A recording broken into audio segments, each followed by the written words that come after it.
only 24 countries recognized the mass killings and deportation of Armenians for what it was, the events that would coin the term genocide. On April 24, 1915, the Ottoman government in what is modern-day Turkey began a two-pronged extermination of its Armenian population. Able-bodied males were massacred or subjugated into forced labor. Women, children, and the elderly were forced into exile through the Syrian desert.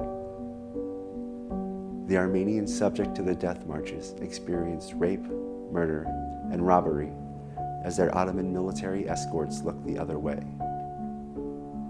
While Armenians took the brunt of the persecution, other ethnicities in the crumbling empire, such as Assyrians and Greeks, were also subject to the same systematic annihilation.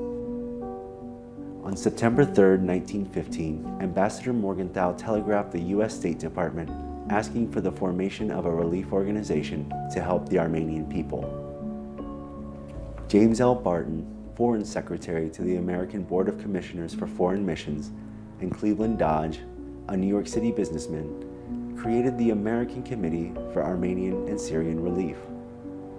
The initial response raised $60,000 in direct relief, food, clothing, and shelter. They would come to raise more than $116 million, what would today be nearly $2 billion. By an act of Congress, this committee would be incorporated in 1919 as Near East Relief. More than 1,000 Americans would come to the aid of the Armenian, Syrian, and Greek people under the banner of Near East Relief. Money from the committee was sent to Morgenthau, who distributed it to a network of American diplomats, missionaries, and medical personnel, who used an infrastructure of existing missionary schools and other buildings as relief centers, hospitals, and orphanages. Information would return to the United States from Americans in the Ottoman Empire about the continued atrocities committed there. After the end of World War I saw an Ottoman defeat, the committee continued to work with refugees in what was then called Palestine, in modern-day Iraq and Iran, and into the Caucasus Mountains. Of special interest to the committee were the thousands of orphans who had lost their parents to disease and violence. The end of the war didn't end the persecution in Turkey. As the genocide continued, Near East Relief's efforts continued as well. The fund and awareness raising went on, as the committee used posters and motion picture mass media to get their message to the American public. Near East Relief orphanages were designed with modern medical care in mind, including wards for emotional trauma.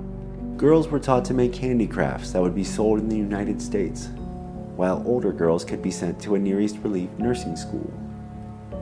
Boys would learn trades to prepare them for a life after the orphanages. The children would either be reunited with their parents if possible, or placed in the care of a family with the same nationality and religion. When war broke out between Greece and the newly formed Republic of Turkey, Near East Relief would be caught in the middle. The orphanages and refugee centers continued to take in new people, saved those affected by the war, and established more hospitals and clinics. Eventually, Turkey would come to stop protecting Near East Relief orphanages. So Near East Relief's new mission would be to evacuate 15,000 children across the Aegean Sea while helping 300,000 others escape Turkey. Under the new Turkish government, Near East Relief was expelled from Turkey and set to its work in Greece, Syria, what is now Lebanon, and the Russian Caucasus regions. In an effort to create more permanent changes in the development of the region, in 1930, Near East Relief became the Near East Foundation, dedicated to long-term economic and technical assistance. Since then, the Near East Foundation has worked in 40 countries over the span of a century. Today, the Near East Foundation has projects in Sub-Saharan Africa, the Middle East, Armenia, and North Africa.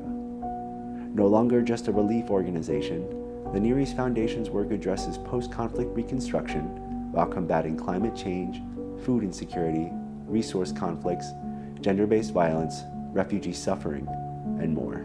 Our response to the Armenian genocide shaped who we are as an organization and as a nation.